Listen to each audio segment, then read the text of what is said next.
শীত যে শীতের চোদনে আমরা বেড়াতে পারছি না। ইউনুসের কবজায় দেখুন কত টাকা। বাউন্ডারের পাশে যারা আছি ইন্ডিয়া লাগে আমরা যথেষ্ট। শেখ হাসিনা দুজনের খুব ভালো আঠার মতো সম্পর্ক।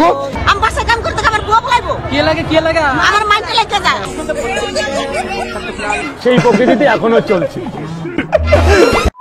হ্যালো এভরিওয়ান, কি অবস্থা সবার? Welcome to another episode of memes review. আজকের ভিডিওতে দেখানো হবে দেশে চলমান বেশ কিছু মজার মিম ভিডিও, যেগুলো হবে সত্যি দুর্দান্ত মজার। So let's start.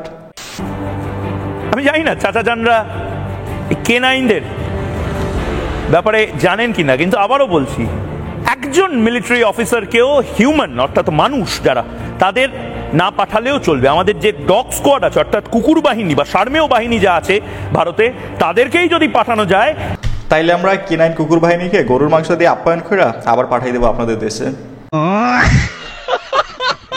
ভারতের লাগে আন্না বাইন বেড়া ফুলাওয়ান দিদি আছে, এটি যথেষ্ট। দাও লাডি বললাম যে তাছে আমরা সব তৈয়ার ভারতের লাগিয়া। দাদা রাসো খেলা হবে, আমাদের বামন ভারিয়া কে ওদের লাগবো না। আমরা বামন বেড়ার লোক, আমরা ভারতের ডরে না। ঈদের আতলা আছে, ঈদ তো আন্না যথেষ্ট। আমরা অন্য ব্রাহ্মণবাড়িয়া একাই 100, কোনো অর্থ লাগে না। বোম টম কুস্তাই টান্না বাইন ফুলা মানে ডরা না, বামন বেড়া ফুলাবান ডরে আলাপ করি না। আমরা ইন্ডিয়ার জন্য ব্রাহ্মণবাড়িয়ার ফুলা মানে যথেষ্ট। বামন বেড়া বলে পুরা সন্ত্রাস, তার লাগে আমরা যথেষ্ট আছি ইনশাল্লাহ। আমি মনে করি যারা বামন বেড়ার পাশে যারা আছি ইন্ডিয়া লাগে আমরা যথেষ্ট ইনশাল্লাহ। আমরা একমত, আমরা ভারতে ছাতাম না, আমরা জান জীবন দিয়া ধরুন তারার দেহ। ইন্ডিয়াকে সোজা করার জন্য বেশি না, শুধুমাত্র ব্রাহ্মণবাড়িয়ায় যথেষ্ট। তারা প্রস্তুতি নিয়ে বসে আছে, দাদারা কখন বর্ডার ক্রস করে শুধু ভিতরে ঢুকবে, একবার ঢুকলে আর বের হইতে পারবে না। বুয়া বলা যাবে না ভুলেও।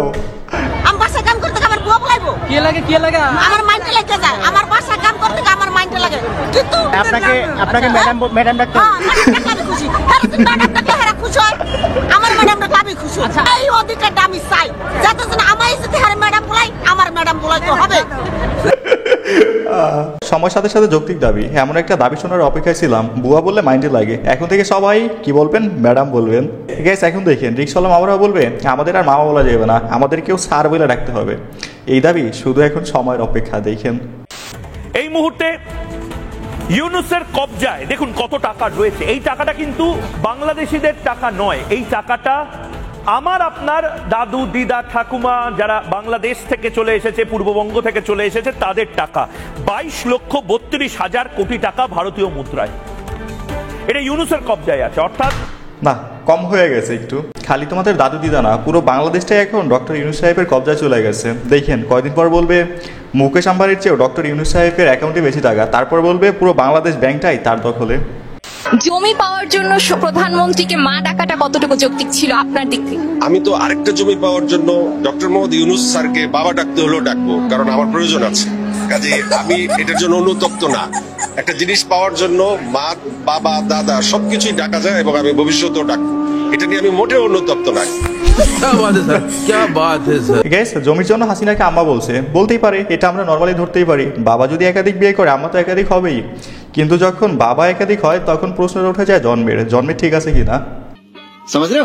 মানে ভাই পা বদলাইবে কিন্তু চাটার দল সেটা চেটেই যাবে, এগুলো আর ভালো হইবে না। শেখ হাসিনার জন্য কেন এত দরদ উতলে পড়ছে?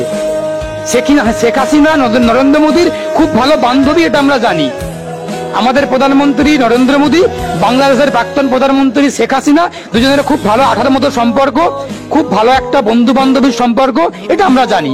কিন্তু শেখ হাসিনা ওনার বান্ধবী হন বলে বাংলাদেশের হিন্দু সম্প্রদায়ভুক্ত মানুষগুলোর স্বার্থকে জলাঞ্জলি দিয়ে আর শেখ হাসিনাকে তোয়াজ করে কোলে নিয়ে আনন্দিত করে খুব ভালো রকম ভাবে তাকে আপ্যায়ন করা হচ্ছে বিলাসিতার মধ্যে রেখে, এটা তো কাম্য না। ভারত সরকারের কাছে সব থেকে বেশি গুরুত্ব কার? যদি বাংলাদেশের প্রাক্তন প্রধানমন্ত্রী শেখ হাসিনার গুরুত্ব বেশি হয়ে থাকে, তাহলে বাংলাদেশি হিন্দু বা বাংলাদেশের যারা আছেন তাদের যে তারা যাদের জন্য মরা কান্না কাঁদছেন এই বিজেপি, তাহলে তাদের মূল্যটা বেশি নাকি এই শেখ হাসিনার মূল্যটা বেশি?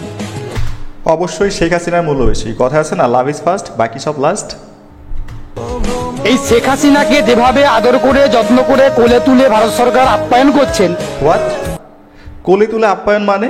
দাদারা কোলে তুলছেন ভালো কথা, অন্য কিছু করিয়েন না।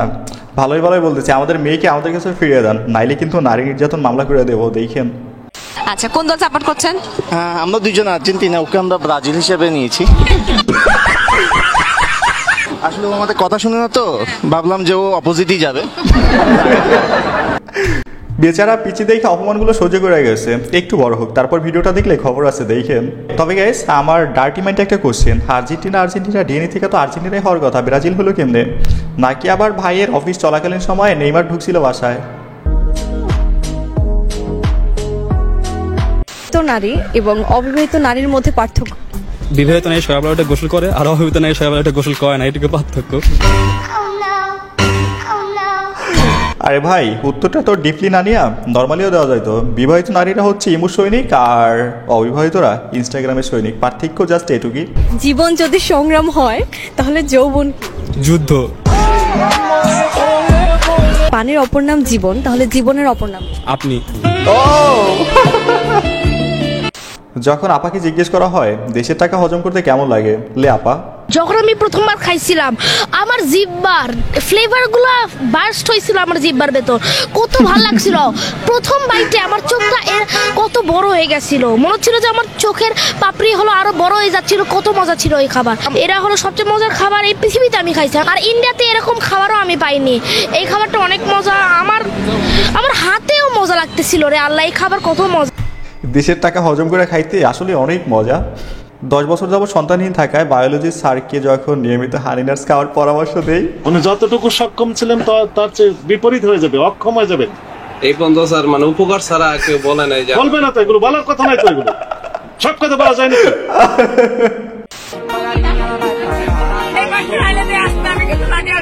ওরে মানুষ রে,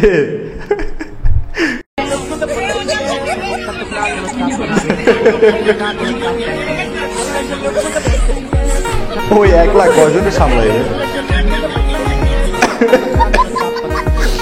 দেখছেন বেচারা গাছ লাগাই পড়ে গেছে মহাবিপদে, মানুষের চাপ এখন নিয়ন্ত্রণের বাইরে চলে গেছে। এখন একটা টিকিটের ব্যবস্থা করা উচিত ছিল, তাহলেই হয়তো সময় উপযোগী বিজনেস।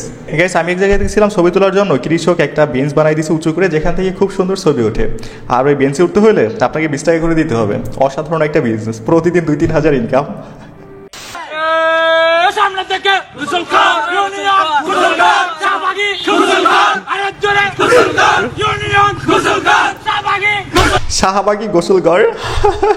গুসলখান জোরে বলো গুসলখান আরেক জোরে গুসলখান শাহবাগী গুসলখান গুসলখান গুসলখান গুসলখান গুসলখান শাহবাগী গুসলখান শাহবাগী গুসলখান শাহবাগী গুসলখান পানেরা গুসলখান পানেরা গুসলখান গুসলখান গুসলখান।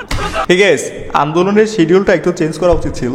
শাহবাগীর এমনিই গোসল করে না, তাও যদি আবার শীতের দিনে গোসলের জন্য বাধ্য করা হয়, এটা অনেকটা জুলুমের পর্যায়ে চলে যায়। আমি বলবো আন্দোলনের শিডিউলটা গরমের দিনে নিয়ে যান। যখন কেউ আমাকে জিজ্ঞেস করে তোমার এলাকায় শীত পড়ছে কেমন, মি রাইট নাও, এখানে আজ গত 2-1 দিন ধরে তীব্র শীত, এমন শীত যে শীতের চোদনে আমরা ছড়াতে পারছি না। ভাই গত 2-3 দিন যাবত আমার অবস্থাও সেম, শীতের ঠেলায় দাঁড়াইতে পারতেছি না। এক মুঠো ভাত 20 গ্রাম ভাত হবে, 20 গ্রাম চালের ভাত। ভাত আছে, সেদ্ধ আলু আছে, কাঁচা লঙ্কা এবং নুন। কি 1 মুঠো ভাত? হ্যাঁ, 1 মুঠো ভাত, কাঁচা লঙ্কা আর সিদ্ধ আলু আর হচ্ছে লবণ। আলু সেদ্ধ, কাঁচা লঙ্কা যেটাকে আপনারা বাংলাদেশের মানুষ কাঁচা মরিচ বলেন, এবং নুন। 300 টাকা। হোয়াট? 300 টাকা? এটা হচ্ছে আমাদের 70 টাকার খিচুড়ি, ডিম 8 ধরনের ভর্তা। 50 টাকায় আনলিমিটেড খিচুড়ি, আনলিমিটেড ভর্তা, আনলিমিটেড সালাদ। পানের সালেকে খোপড়ি তোড় সালেকা। বিরিয়ানি 300 টাকার কমে পাওয়া যায় কলকাতা শহরে। বাংলাদেশে 70 টাকায় গরুর মাংসের কাচ্চি। 30 টাকায় বিরিয়ানি বিক্রি করতেছে। একটা সেদ্ধ ডিম, আনলিমিটেড তরকারি, 30 না 40। তিরবলার জিবলা চিরালাম। ঠিক আছে, এই ভিডিও নিয়ে আলাদা কিছু বলতে হবে না, প্রতিটা কথারই পারফেক্ট আনসার ভিডিওতে যুক্ত ছিল। তবে একটা অবাক করার বিষয় কি জানেন, যেখানে দাদারা 200 গ্রামের একটা ইলিশ মাছকে 20 পিস ভাগ করে খায়, তারা আসছে আমাদের খাবার মেনু ঠিক করতে। এই যেন অনাহারের মুখে ভোজন বিলাসের গল্প। পৃথিবীতে ভারতই একমাত্র দেশ যাদের পকেটে টাকা থাকলেও প্লেটে খাবার থাকে না, তারা আসছে আবার আমাদের খাবার খাওয়া শিখাইতে। গজব বেইজ্জতি। বর্তমান আমি পাওয়াটার দামটা বাড়িতে কি লোক হিসাবে যারা আমার পার্মানেন্ট লোক আছে এখনো 320 আছে, কিছু লোকের কাছ দিয়ে 220 নিচ্ছি, তারা অচেনা লোক, যেহেতু বিজনেসটাকেও তো আমার বাঁচাতে হবে। এইটা আবার কেমন বিজনেস? মানুষের ফেস চেহারার উপর দাম ডিপেন্ড করে, মানে পরিচিত মুখ হইলে কম, না হলে বেশি। এবার আজকে পপুলার আছি, কাল তো নাও থাকতে পারি। কিছু আমজনতা আছে যাদের আমি কোনোদিন চিনি না, খোপে খাপে আমি এই বিজনেসটা এইভাবে করছি, কিন্তু যেটা হয় আর কি, আপেল 100 করে হয়, আবার কিছু লোকের কাছে 120ও নাই, দেখছো না, আমিও সেই প্রকৃতিতে এখনো চলছি। গাইস, ফুটবলারদের জন্য এমন একটা রুলস করা উচিত ছিল, 30-40 না, সোজা 100 টাকা। তবে আপনারা যে যাই বলেন না কেন, রাজুদার রক্তে একটা প্রফেশনাল ব্যবসায়িক ছাপ আছে, এভাবে বলা যেতে পারে ফিউচার মুকেশ আম্বানি না, মানে যেভাবে ব্যবসার পরিধি বাড়াচ্ছে না, হয়েও যেতে পারে। এটা কি দিন লাভ? বাড়ি কোথায়?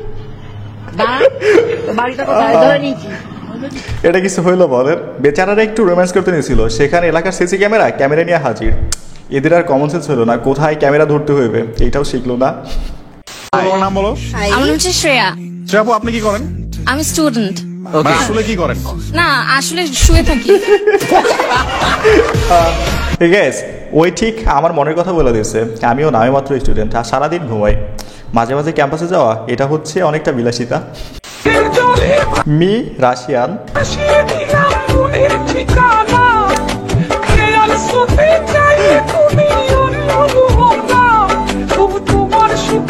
পাবলিক।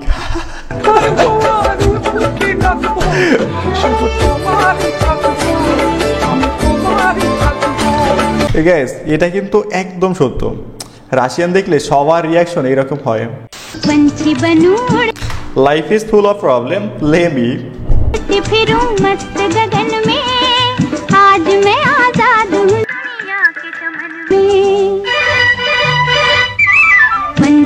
ঠিক আছে, এইটাই আমি। লাইফে বহুত প্রবলেম আছে, কিন্তু তার মধ্যেও নিজেকে চিল রাখি অলওয়েজ।